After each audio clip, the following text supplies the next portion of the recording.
Well, everybody, welcome back to the Trig Podcast of Joy and GOZO TV on this beautiful Friday, as I like to call it, December 11th, 2020. Welcome back to my channel.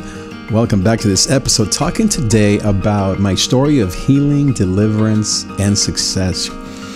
My hope in this episode is that you will identify your own story in my story, that you will see my own healing journey from fear and anxiety, my ongoing choices to be delivered, and my ongoing pursuit of success and achievement and having a great life in Jesus' name.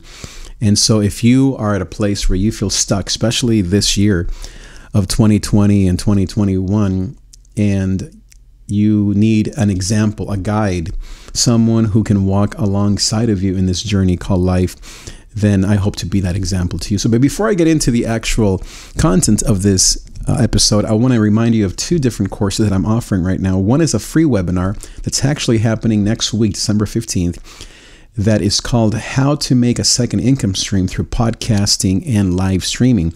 So if you're interested in that, you can go to davidTrig.com/podcast, davidTrig.com/podcast, and you can learn all about that. Now, if you would like to be more on the spiritual side of things, and you're looking for spiritual deliverance, biblical healing, then I encourage you to go to my weekly, well, it's actually a monthly membership, and where I walk you through different video courses. There's also a live call that you do with me and a couple different bonuses. So if you would like to be a part of that, you can go to davidTrig.com/deliverance, davidTrig.com/deliverance. Both of these courses have bonuses, including for the podcasting one, an opportunity for you to actually be a guest on my podcast and YouTube channel, so that you can share your product with my audience. You can tell the world about your passion, about your goals, and hopefully help you succeed in your own career goals. So both of them have bonuses, and don't wait. This holiday season is a time for you to step into your goals for 2021. So with that said, I want to get into this content for today called My Story of Healing, Deliverance, and Success. So as you know, I started my journey of life in Nicaragua. So a beautiful country in Central America. Shout out to Managua, Nicaragua, donde yo me enamoré. And I was born a happy young man, loved by my family, my mom and dad. I had a very happy childhood. And I remember two things, especially when I was a young boy. I remember being baptized and singing with my dad. When I was baptized, it's when I believed in Jesus for the very first time. I was maybe 9 years old. It was a very significant experience of a faith journey and a faith change in my life. And then I began to play and sing with my dad in church, and that forever changed my life. The second experience was actually being under the almond tree outside of my church and seeing the gemelos play guitar. And I had never seen two young people, they were maybe 13, 14, I was 10, 11, play guitar at such a high level. They went on to become amazing musicians and professionals, and I was hooked. I thought, I want to be successful just like them. Then when I was about 13, 14, maybe a little younger actually, more like 11, 12, I went through the first traumatic experience of my life, which was war and separation. And so I was going to be drafted. And so my mom and dad made a very sacrificial, kind of like a Moses experience, and put me in a canasta, in a basket, you could say, and sent me here to Los Angeles, where my grandma lived in Long Beach, California. Shout out to the 562-213 and 310. And so I came here to Long Beach when I was about 12 years old and began my life, a very beautiful life. But the trauma had begun of separation, of abandonment, of feeling far from my mom and dad. Then in my late teens, 13, 14, I began to experience loneliness and sadness. My grandma was my friend, my companion, but I miss my parents. I remember one day I went and just hugged my grandma when she was still sleeping, and I just needed just a sense of my parents. I missed them so much, and I was afraid that my grandma would die and I would be left alone. And that started in me this transition from this very happy and at peace young man to a young man who felt that life wasn't safe, wasn't stable. And so then in my later teens, 17, 18, graduating from high school, I experienced a ton of success. I was very intelligent. I got into the best universities. I had the best grades. Back in those years, as a bilingual Latino man, young man, I was an anomaly, and it was so fitting for me. I loved being successful and being the first in everything and winning awards. But I had this second problem, my second trauma, which was my immigration status. And for many years, I lived under the fear of being deported. And again, that lack of stability was deep within me, not only from leaving home and not having that parental guidance, but also now my immigration status, which felt to me like the end of the world if that wasn't resolved. Eventually, it was resolved. But that began this journey of fear and of anxiety in me. I didn't know it, but that was building up. Then I began to succeed in college. I got into worship music and realized how much I loved it, how people seemed to enjoy it, and it kind of brought me back to those early years when I was under the almond tree. And I found myself playing music in front of hundreds and thousands of people at age 20, 21 as a very young man, and began to succeed at a high level in the church as a church musician. And I felt truly like the John Mayer of worship. All of my senses of playing and professionalism came together. I met the love of my life, Rochelle, who was a dream come true and still is 25 years later. We bought our first dream house. We eventually owned 3 homes, 5 cars, and a dog and a bunny. We had 3 amazing teens. We've had a beautiful, successful marriage and relationship to this day. But alongside of that anxiety began to build up. I had my first panic attack when I was about 24. And thankfully, I had a friend who recommended therapy. And so my healing began, both biblically, but also psychologically, understanding my trauma, understanding some of those experiences that I just didn't understand. And so I went through 10 years of pretty intense therapy to unwind the tightness of my stomach. I got on medication, and all of that helped. I also got into fitness, and that really helped me. Yoga, weight training, clean eating, back before it was cool and hip to do all that. Got into the best shape of my life basically at age 37, and really experienced a ton of healing. Also, spiritual formation was a huge part of that. I had spiritual directors. I prayed with priests and nuns all throughout really the country, learning from some of the best spiritual directors. Just that inward journey was very deep. I especially have, still to this day, some amazing friends that have helped me to find spiritual healing and deliverance, as well as that psychological, kind of biological part of learning my trauma and how to heal. Had some of the best therapists. Then I went to the best schools. I became an engineer at age 25, I believe, 24, as a young man, and it was a dream come true. I never thought I would do that as an immigrant with no papeles, but God was faithful, and I graduated top of my class pretty much as a computer science, a double major, both engineer and computer scientist, I guess. So I'm an engineer, and I have a lot of good memories from that. I've always loved gadgets and media and technology, coding, and all the Palm Pilots of back then. I've always loved communicating through media as well as through music and groups. Then, as I said, I began to succeed in church, both in music, but also in, I guess, what we would call now discipleship, or in groups. I became a mentor to a lot of my peers, and because of my healing and knowledge of therapy and eventually the Enneagram and MBTI and a lot of these different resources, I became, I guess, used by God to nurture young people my age and to be honest and vulnerable with them about my own experiences, my ups and downs, my behavior, and learning how to heal. And so that began in me a passion for both success at the top and also vulnerability at the bottom. Then I continued to experience great success in music. I led, as I said, church music in front of thousands, recorded my own songs, began to record a lot of songs out of my own need to understand God in a more honest way.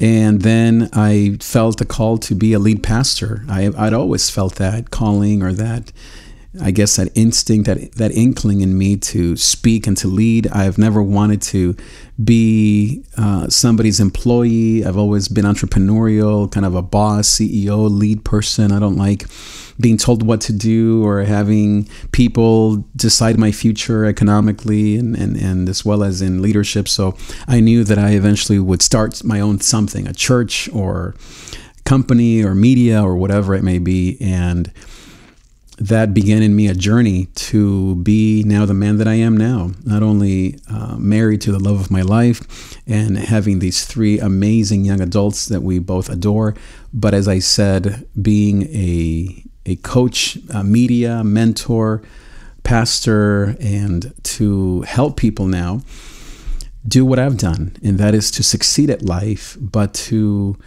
take care of those injuries that people, especially young people, now face, whether it's stuff from this pandemic, whether it's fear, anxiety, depression, whether it's isolation, abandonment, hidden sins, parental stuff, emotional hang-ups, the pain of the church even, openness to all kinds of religions and all kinds of, I don't mean religions per se, although I've studied all the religions, but I mean different expressions of the church. I have doubted the church. I have left the church. I have returned to ministry. I have felt both hurt and loved by the church. And through it all, I have continued to be loved by God and accepted the gospel. Transform me, meaning Jesus on a cross. It's still what moves my heart to be a lover of Jesus. He has healed me. He has touched me. He has brought all kinds of peace and love around me and success. I will always be a success-driven person, an achiever, an Enneagram 3, Wing 4, if you're familiar with that. But even in that, I think the last maybe 2-3 years, God has been weaning me, maybe more like a slap on the face, like from success, especially in church numbers and what they call budgets and what do they call it, in buildings. I have always wanted to have a big church, and it didn't resonate with me. It didn't, I guess, ring with me that's counterproductive, almost counterintuitive to healing. You can't heal in a big room. Plus, I know that my gifts are of a big church in terms of music and communication and etc. leading, but I find that, and I still want that, and I struggle with that every day, and I surrender it to Jesus. And if he wants to do that with me, then great. But I have learned, especially these last few years, to surrender to the process, to healing, to small communities. I don't mean Bible studies. I don't mean small groups. Nothing wrong with that. But I'm talking about biblical deliverance and spiritual healing. And so the last few years I've picked up some trainings, especially one called Restoring the Foundations, which is a group out, I think, in Tennessee. Maybe now they've moved somewhere else. But I went through their training just this year in the middle of this pandemic, and then taught a class in the summer. And then now I'm doing a second class here this winter, and it's been life-changing for me and my students. I also have continued my media company, which is picking up steam. That entrepreneurial, techie media side of me is very strong. And so I love helping and coaching people that want to do what I'm doing, podcast, live stream, to develop a second income stream, to get their message out, just to kind of get those creative juices out to the world. But my heart remains for the local church, and especially, as I said, for healing and deliverance and success. I am one who doesn't want to just navel gaze. I believe that God has called us to a purpose, and that there is, one of my favorite verses is Proverbs 29:11, that says that God has called you and He has a great purpose for your life. For I know the plans I have for you, Jeremiah 29:11 actually. And then Isaiah 61 also are great passages and verses of mine. The Spirit of the Sovereign Lord is upon you because He has anointed you to preach good news to the captives, set captives free, because the year of the Lord of Jubilee is coming.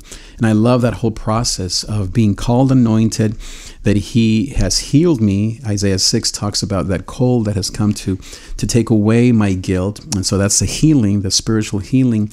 And I don't mean just, quote, salvation. I mean, as I said, fear, anxiety, addictions, recovery, abandonment, addiction, so we're talking about the physical and the emotional and the psychological healing that we need. And so that's what I mean by salvation, a holistic approach, including, as I said, health and agency, having your own voice, physical fitness, yoga, breathing, learning from all the different, especially spiritually formative traditions, the contemplative life. And then being able to, as that healing occurs, be a mentor to others, and then to bring peace and love and freedom to captives. That could be your husband. That could be, if you're a young person, it could be your boyfriend, your girlfriend, to yourself, to your friends.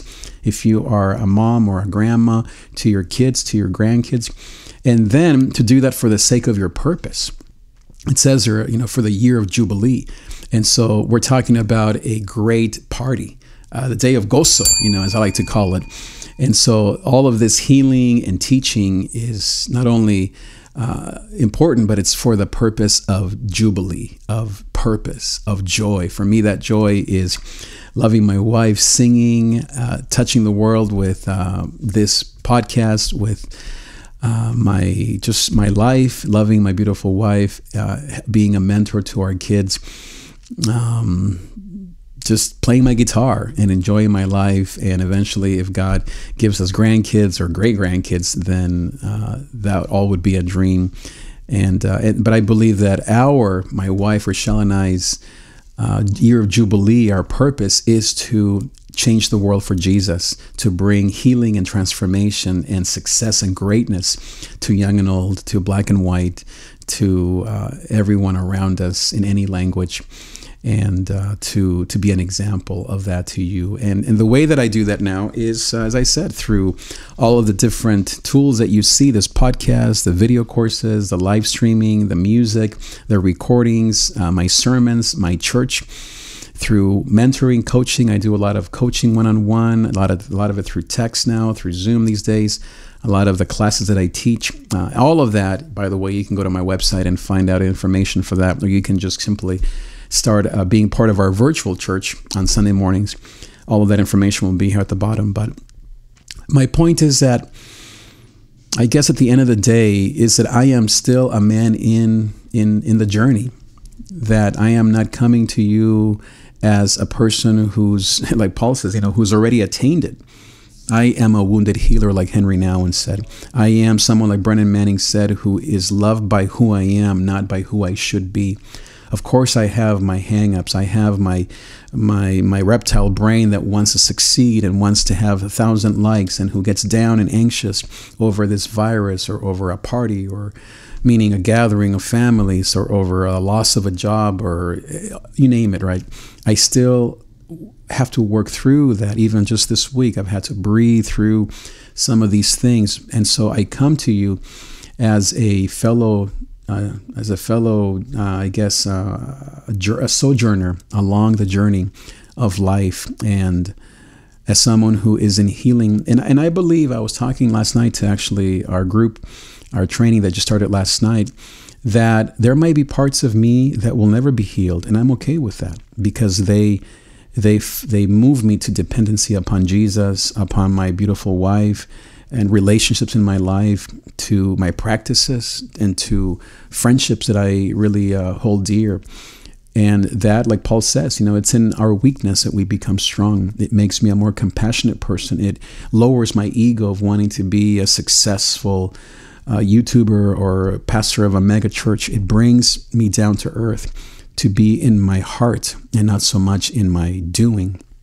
And so that to me is what I hope to continue to be, is a fellow sojourner. And for the years that God wants to have me and my beautiful wife on this earth, we both want to serve and to mentor and to provide our lives an example. We hear more times than not, and this is really almost embarrassing, how people just sometimes tear up just by seeing our family picture online.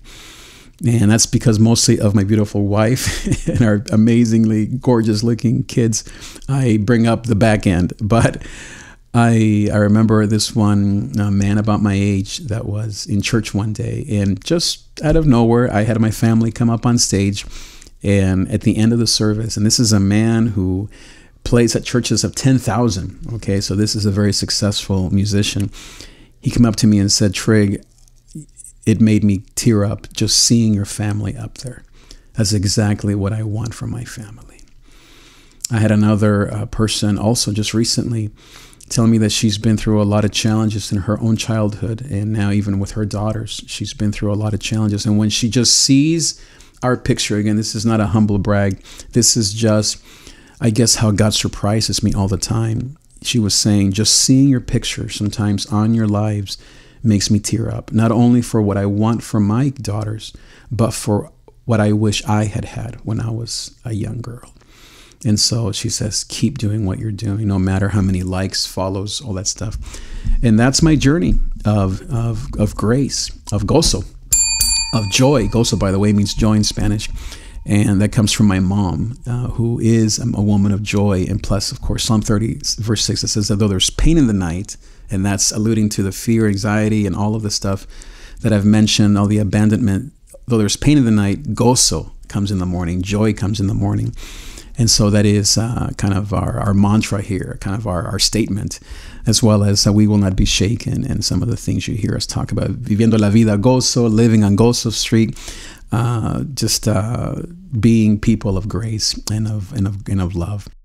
I want to just tell you all that as a way to, as I said, share my life with you, invite you to honesty, vulnerability, and to healing most of all.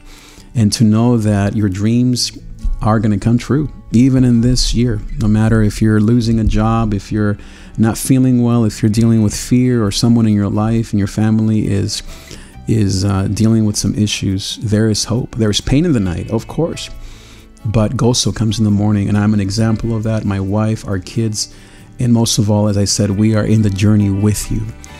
And so I would love to know if any, I'm sure something here in my story relates to you. That really is something that I desire to go from me to we. You know, I think I have often struggled with this me-ness, wanting to make it about me and my success, in my falseness, in my shadow, in my flesh, as Paul calls it.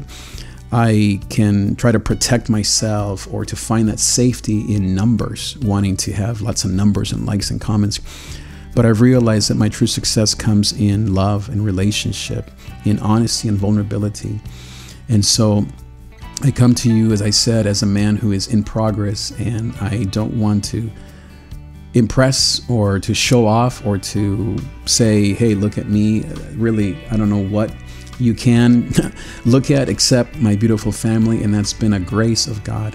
But I do want to offer my life to you, and most of all, the hope of Jesus Christ, and to frame it in a relevant way, in an actual day, kind of in tune with today way, especially, as I said, dealing and working through issues of fear, of ancestral sin, of demonic influence, of some of the emotional pain that many post-Christians are dealing with, whether it's because of the politics of the day or the materialism of old, or because now of fear and panic. Many of us that grew up in the church are tired of that, young and old, and we at our church, our virtual church, are wanting to create a new expression of the Church of Jesus Christ that is centered around the love of Christ and around vulnerability and honesty, and leading to a successful Jubilee future. And so if you relate to any of that, my invitation is to join our virtual church. And you can do that just by going to davidTrig.com/thrive 2021, or I think it's just Thrive, and you can join our virtual church, be a part of this movement of God. You don't have to live here in the LA area. We don't have to even know each other personally. You can just be someone who needs this. You need the healing, and you want to then teach someone in your life about the healing that is possible in Jesus' name. So you can go to davidTrig.com for all of my courses and opportunities. Most of all, I just want to thank you for allowing me to speak into your life. We have hundreds of people that listen to this podcast every month, and so I thank you for being a part of my community. And come join us. Be a part of our virtual movement of healing and spiritual deliverance. And you can also join the courses that I mentioned.